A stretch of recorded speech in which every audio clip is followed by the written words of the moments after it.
भगवान सूर्यनारायण जी, आज केवल एक बार मुझे विजयी प्राप्त करने दीजिए, फिर मैं आपसे कभी प्रतिस्पर्धा नहीं करूंगा। एक बार विजयी होने दीजिए, एक बार।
आपका ये पुत्र वास्तव में दिव्य है।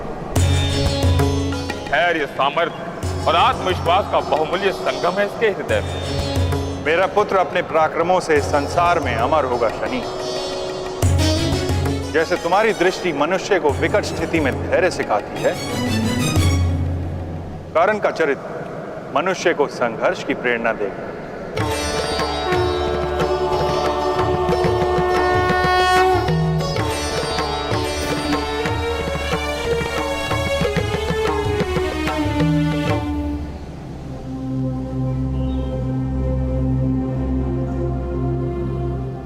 माता अब स्वस्थ हो गई। भ्रातागण, माता स्वस्थ हो गई। राधा, मनुष्य से संभव नहीं था ऐसा प्रयत्न कर्ण ने कर दिया आज।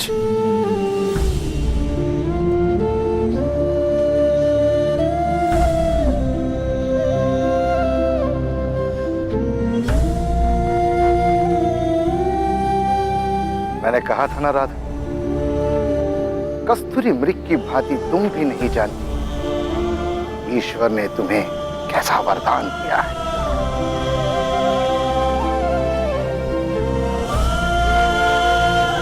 आर्य, जेठ जी से कही है कि मृग और मनुष्य में यही अंतर है कि मृग वरदान के महत्व को नहीं जान पाता।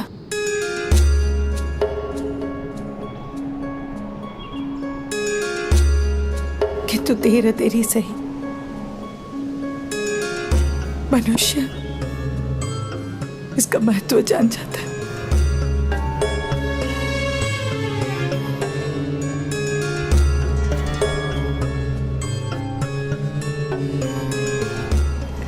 आर्य, जैसे कहिए कि मैं एक सामान्य मनुष्य हूं और इस सामान्य मनुष्य को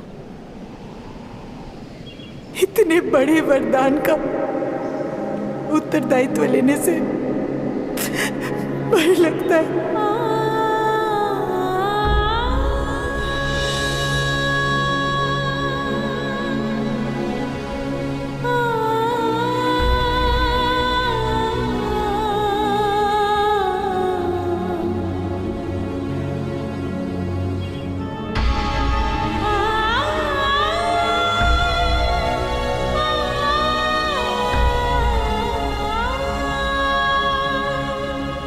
किंतु समय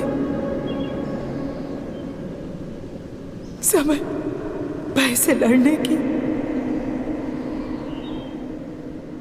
शक्ति दे ही देता है।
कभी मेरा पुत्र नहीं बन सकता आर्य, और इस बालक को मैं प्रेम नहीं दूंगी आर्य। माता, मुझे भी अपने हाथों से भोजन कराओ।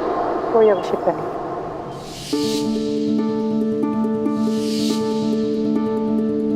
करण को पालना ही मेरे जीवन की एक पीड़ा है। आज रात से भर तुम घर से बाहर खड़ी। मुझे क्षमा कर दीजिए माता, क्षमा कर दीजिए। मत कहो माता। मुझे माता कहने का कोई अधिकार नहीं है तुम्हें। नहीं माता, मैं आपके चरणों में पड़ा रहूंगा, आपका प्रत्येक आदेश मानूंगा, किंतु मुझे माता कहने का अधिकार दीजिए। मैं मेरी माता के बिना जीवित नहीं रह सकता हूँ माता। तुम मेरे पुत्र नहीं और मैं तुम्हारी माता नहीं। यदि तुम मुझे अपनी माता कहना चाहते हो तो ये लो गुलाम, तोड़ दो अपना धनुष। क्या मेरे शिरच्छेद कर दो। हे भगवान सूर्य नारायण जी, मेरी माता की पीड़ा मुझे दे दीजिए। राधा, मनुष्य से संभव नहीं था, ऐसा प्रयत्न कर्ण ने कर दिया आज।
तुम अब सो जाओ, थोड़ा आराम कर। नगर आने में समय है।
बाहों में निंदिया सजा ले, सो जा रे माँ के दुलारे, नींद अखियों में तेरे भी आए, आजा माता तुझे भी सुनाए, नींद अखियों में तेरे भी आए, आजा माता तुझे भी सुनाए, नींद अखियों में तेरे भी आए, आजा माता तुझे भी सुनाए।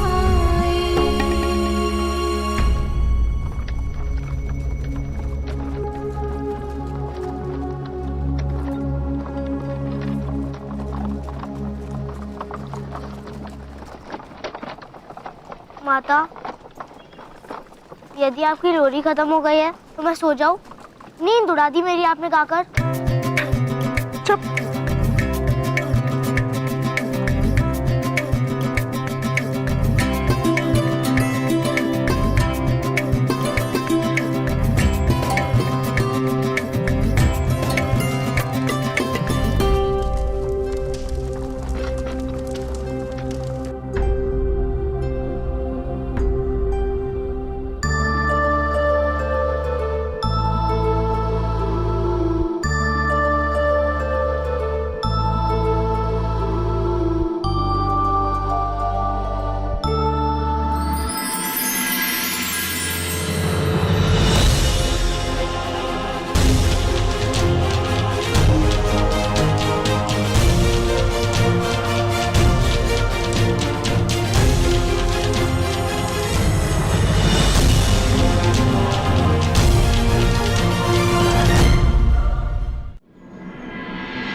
वो क्या है? स्वर्ग है? स्वर्ग के दर्शन तो मृत्यु के पश्चात होते हैं शोन। पुत्र शोन, ये राजभवन है, राजा का निवास और कार्यस्थल। कुरुओं के राजा यहाँ वास करते हैं।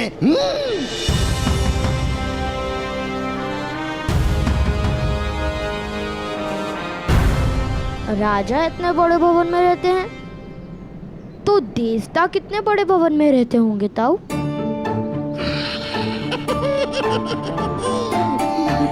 उन्हीं बड़े भवनों की क्या आवश्यकता,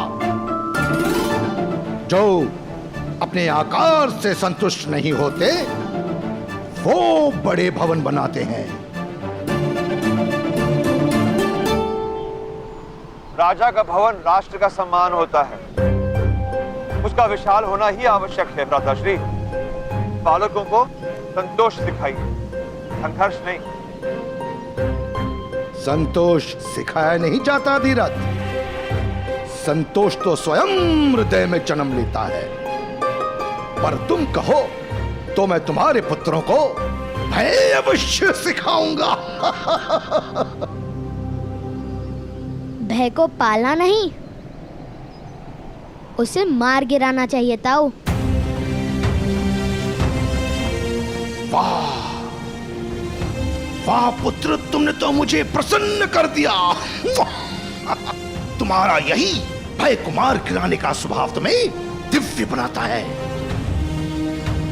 देखो, श्वान की ओर पत्थर फेंको तो श्वान पत्थर की ओर भौंकता है, परंतु सिंह की ओर पत्थर फेंको तो सिंह पत्थर फेंकने वाले पर कूदता है। और तुम वास्तव में सिंह हो।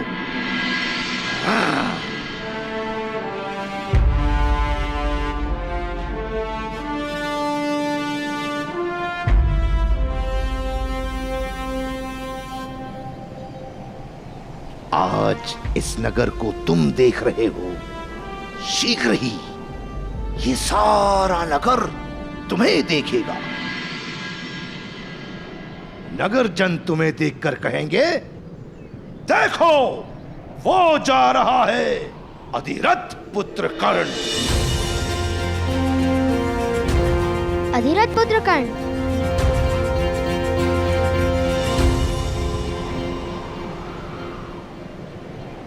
राधे कर्ण, राधे कर्ण।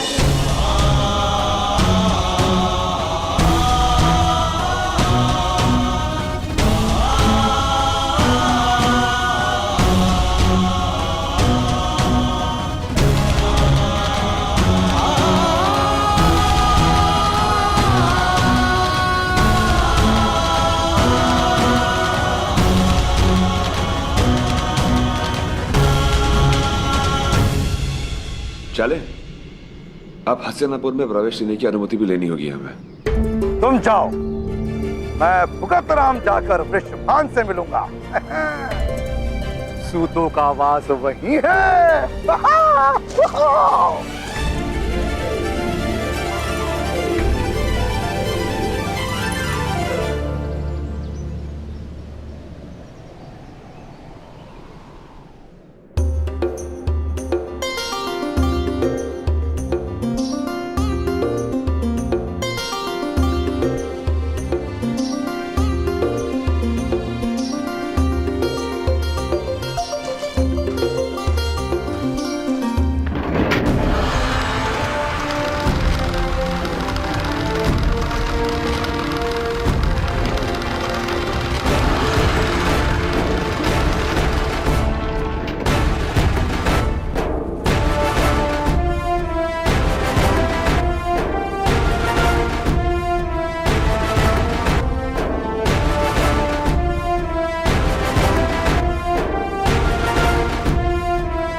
शोन, अपने पिता का हाथ पकड़ो। यहाँ बहुत लोग हैं, अन्यथा मार्ग से भटक जाओगे।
ऐसा कौन? क्या ये महोदय वास्तव में इतने विशाल होंगे? सुना नहीं था उन्हें क्या कहा था? छोटा आकार, बड़ा भवन। तो छोटा आकार, बड़ी प्रतिमा। हमारे शंकुपत गांव के बड़े चाचा जैसा। उनकी ऊंचाई तो केवल इतनी थी, उनका निवास इतना बड़ा। ये बड़े ही चाचा का तो निवास ही नहीं। नहीं, कोई बढ़ई, सूत सुतार या लोहार यहाँ निवास नहीं कर सकते।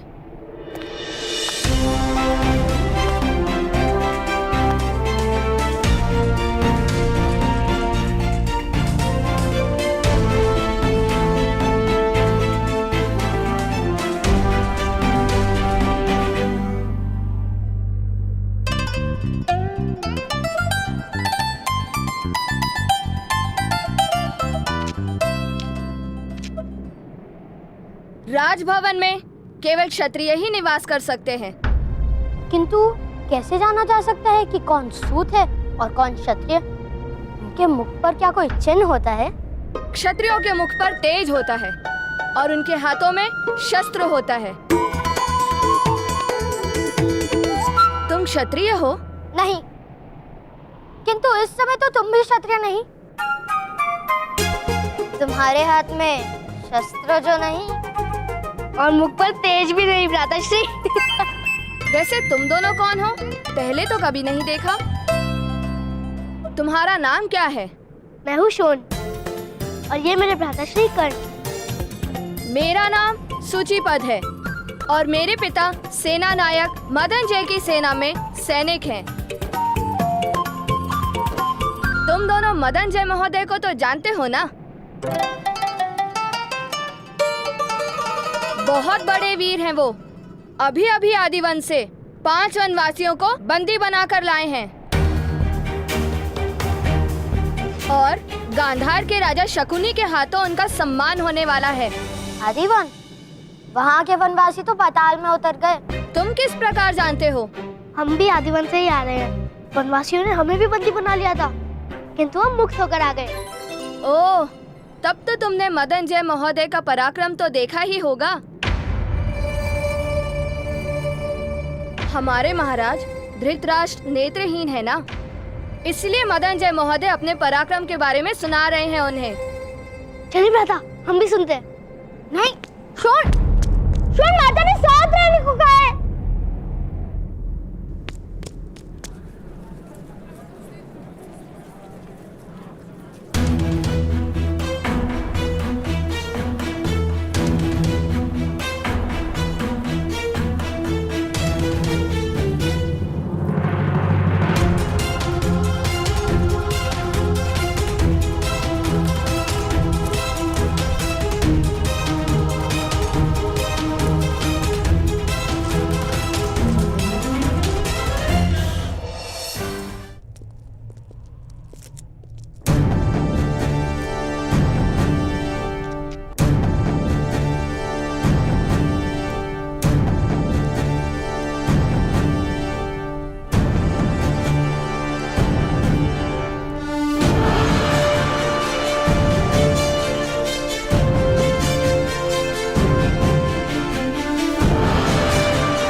महाराज,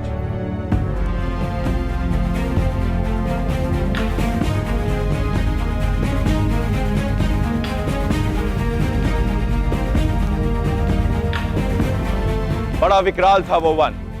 आदिदेव की भव्य और भयानक मूर्ति बनी थी। बहुत बड़ी जीभ आदिदेव के मुख से बाहर आ रही थी। उस जीभ पर मनुष्य का मस्तक रखकर मनुष्यों का बलिदान दिया गया था। अनेक मनुष्यों के रक्त से समग्र परिसर लाल था। एक सूतों का परिवार बंदी बनकर डर से थरथरा रहा था। मैंने विचार किया कि हस्तिनापुर की महान सेना का सेना नायक सूत परिवार का रक्षण यदि नहीं कर पाए तो समाज हस्तिनापुर पर लालछन लगाएगा महाराज। 500 से अधिक वनवासी थे वहां महाराज, किंतु आपकी कृपा और प्रेरणा से आपका ये सेवक भयभीत नहीं हुआ। मैंने उन्हीं का शस्त्र खींचकर भीषण युद्ध किया महाराज।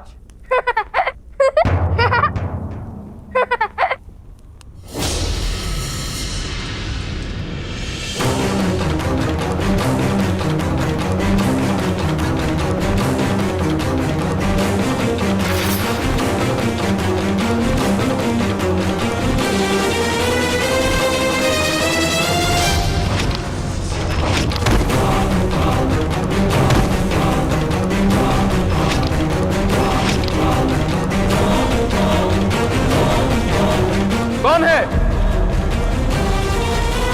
कौन है साहब? मोहन, किसने विक्षेप किया?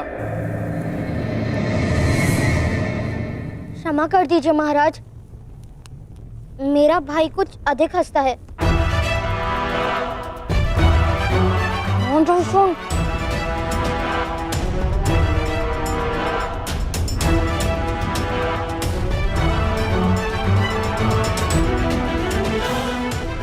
किंतु तुम हंसे क्यों बालक?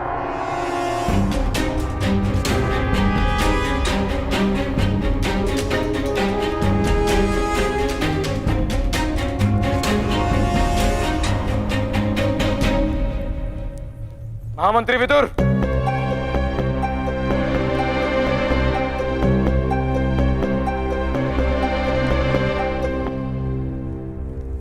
जी महाराज।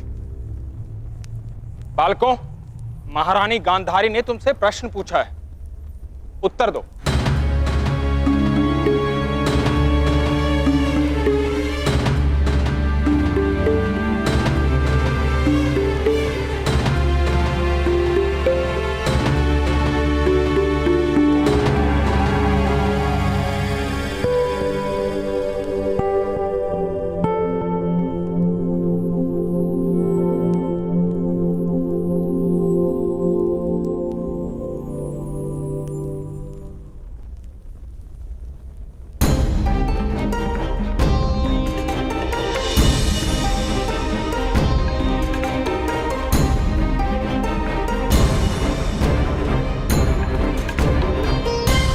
उत्तर दो बालक, तुम हंसे क्यों?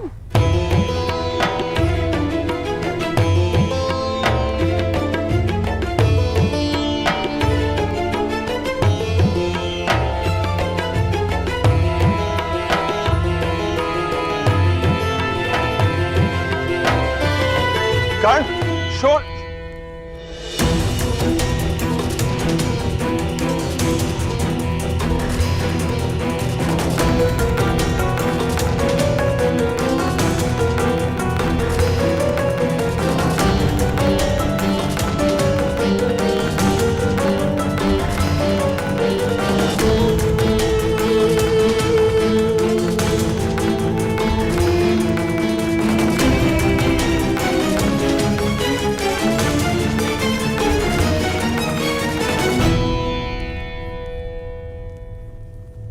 क्षमा कीजिए महाराज, क्षमा कीजिए महाराज।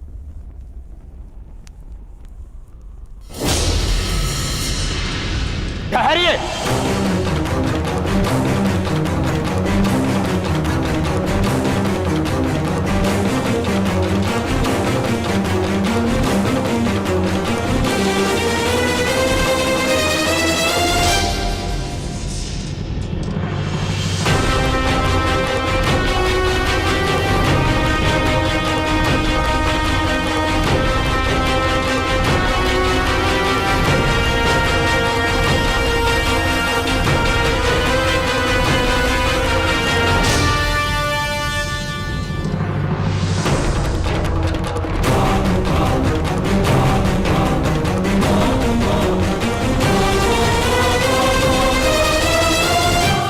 उत्तर दो बालक, तुम हंसे क्यों?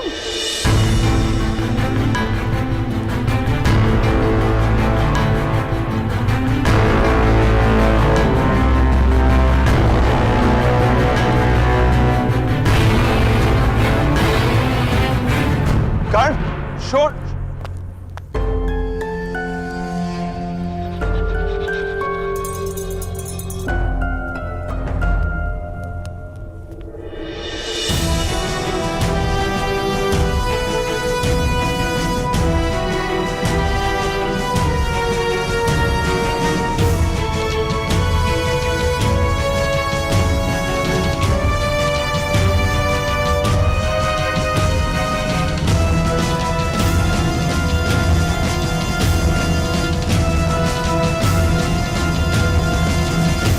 क्षमा कीजिए महाराज, क्षमा कीजिए महारानी।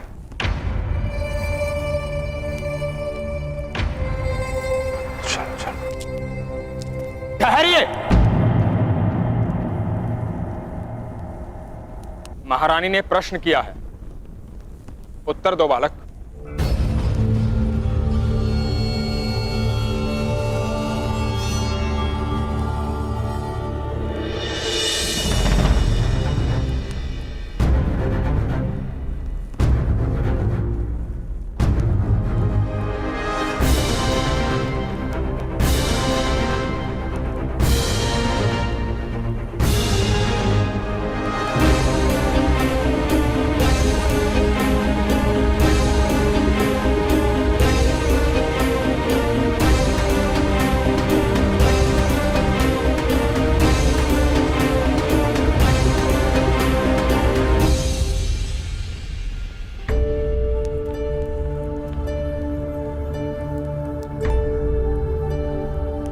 हमारे गांव में एक मध्य महोदय थे।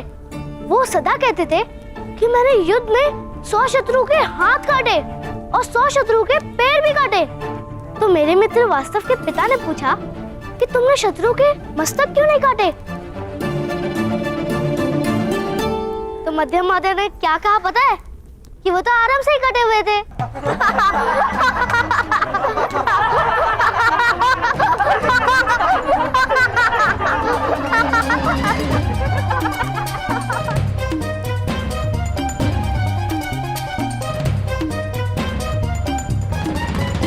सम्राट धृतराष्ट्र के सामने खड़े होकर चेष्टा करने का साहस करते हो।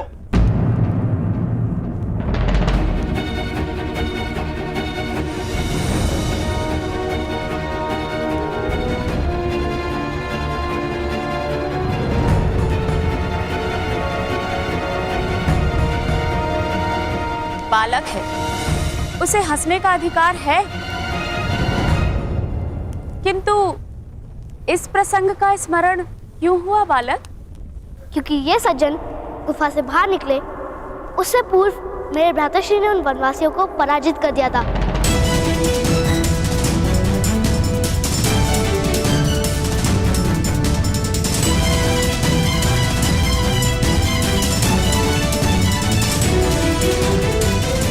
सत्य वचन।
एक अवसर पर शकुनी गांधार की सेना लेकर हस्तिनापुर को पराजित करने ही वाला था।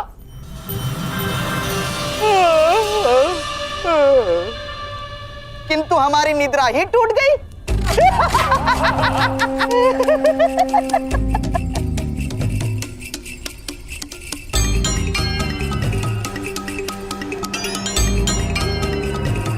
फिर शकुनी ने विचार किया कि सेना की आवश्यकता ही नहीं है।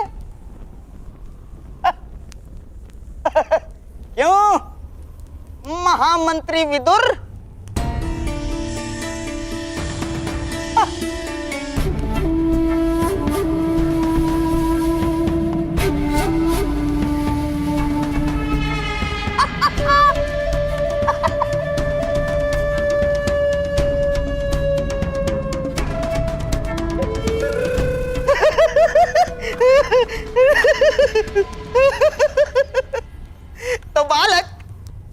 भ्राताश्री जाग गए।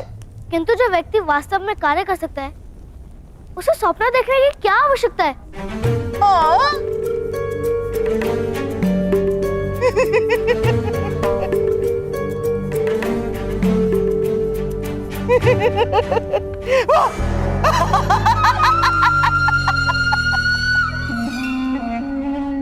बड़े बुद्धिमान मालूम होते हो, हैं? सुनो बालक, यदि यही वाक्य कोई बुद्धिमान कहे तो उसे असत्य कहते हैं, और यदि यही वाक्य कोई मूर्ख कहे तो उसे सत्य कहते हैं।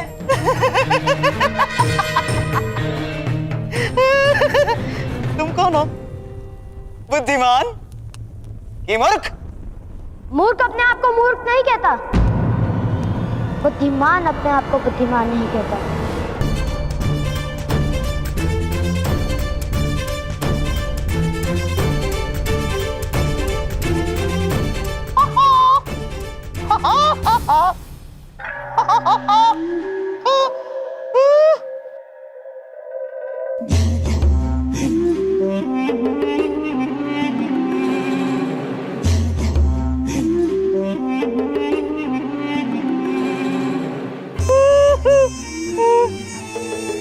क्या यही है तुम्हारे भ्राताश्री? हाँ। तुमने अकेले ने वनवासियों को पराजित कर दिया? जी।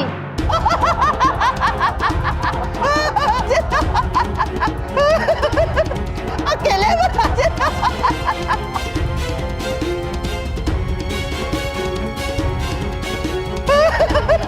अकेले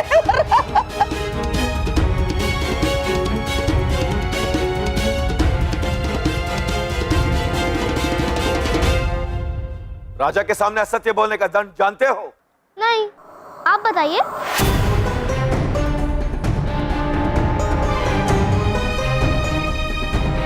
आगे आओ बालक।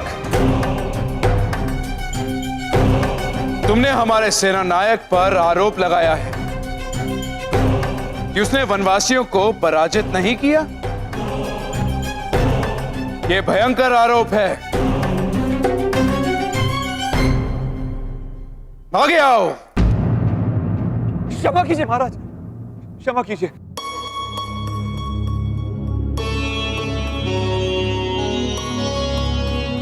सम्राट, मेरा पुत्र मूर्ख है। हम हस्तिनापुर प्रथम बार आए। वो नहीं जानते किसके सामने मुंह खोला है उसने। क्षमा कर दीजिए। मौन रहो। आगे आओ बालक।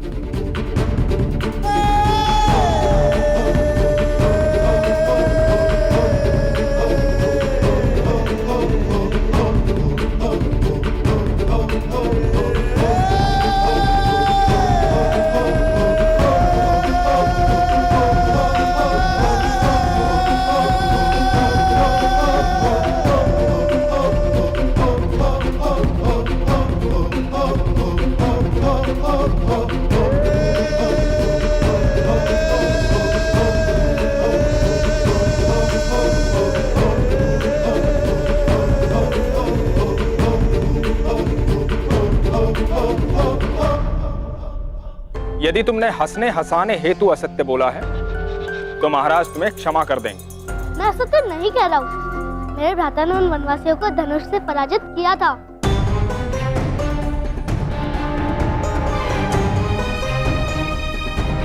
क्या तुम्हारा भाई सत्य कह रहा है?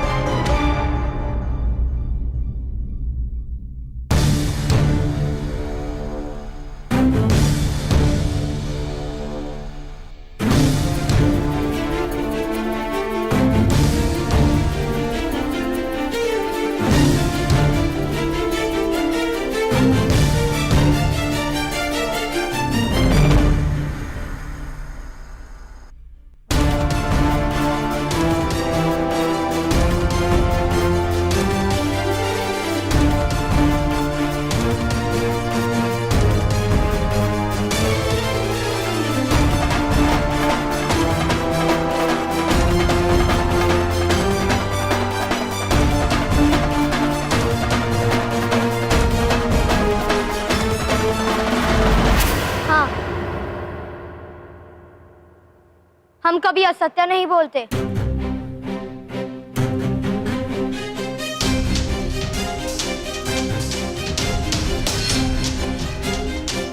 हाँ मंत्री विदुर,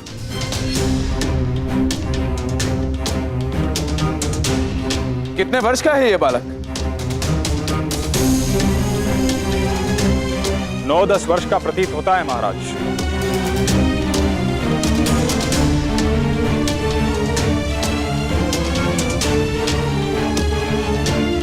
किंतु इसके पिता अवश्य ही क्षत्रिय नहीं है।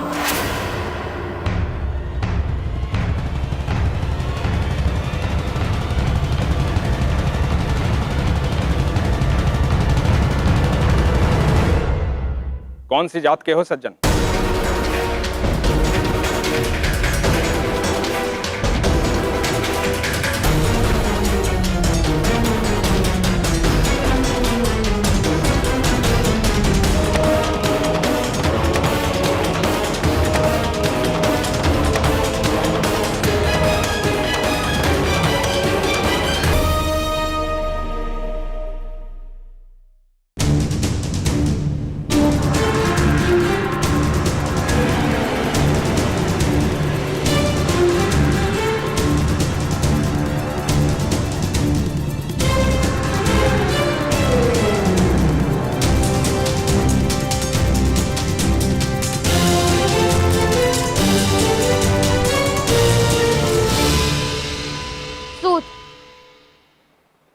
सूत है हम महाराज, सूत है हम महाराज, सूत है हम महाराज,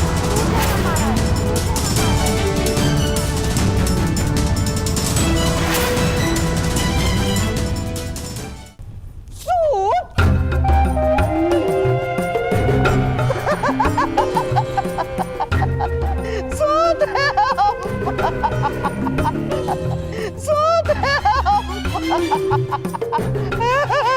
सूत।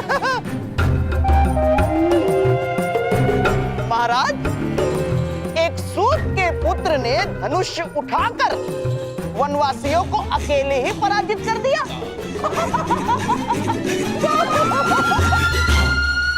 ये तो बड़ी आश्चर्य की बात है महाराज, है? इस बालक की परीक्षा तो करनी ही चाहिए।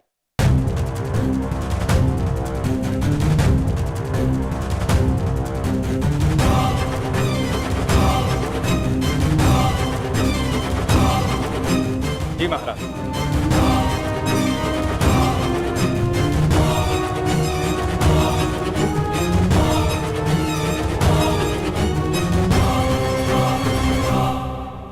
सेनानायक मदनजय, अपना धनुष बालक को दीजिए।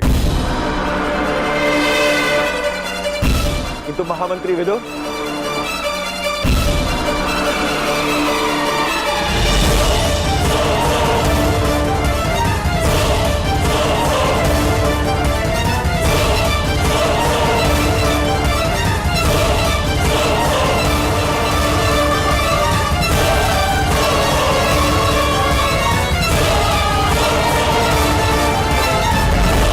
धनुष उठाओ बालक।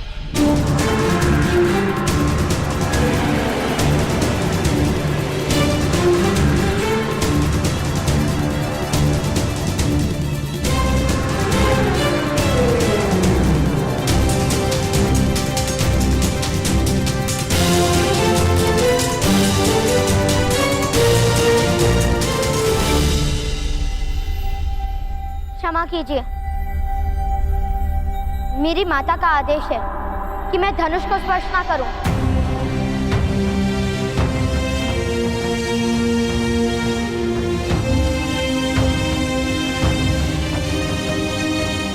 मेरे लिए मेरी माता के आदेश से बड़ा ईश्वर का आदेश भी नहीं।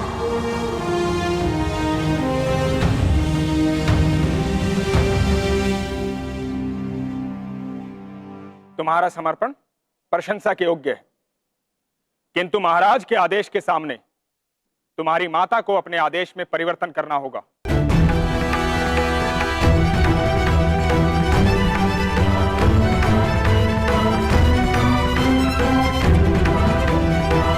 सज्जन, अपने पुत्र को आदेश दो कि धनुष उठाए।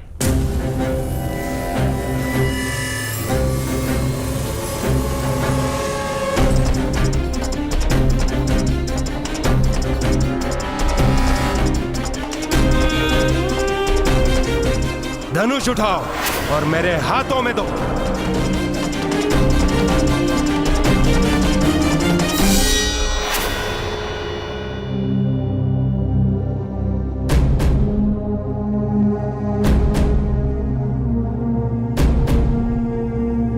ऐसे ही आदेश से मेरे ताऊ ने धनुष उठाया था, फिर उनका हाथ काट लिया गया था। क्या आप मेरा हाथ काटने की इच्छा रखते हैं? विवाद मत करो, धनुष उठाओ अथवा स्वीकार करो कि तुमने असत्य बोला है।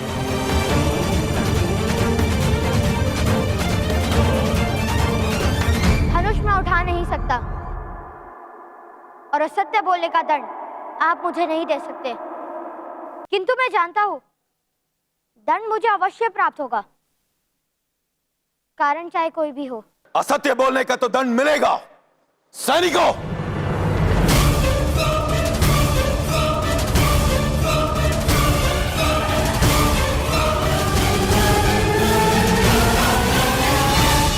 धनुष उठाओ पुत्र कर्ण।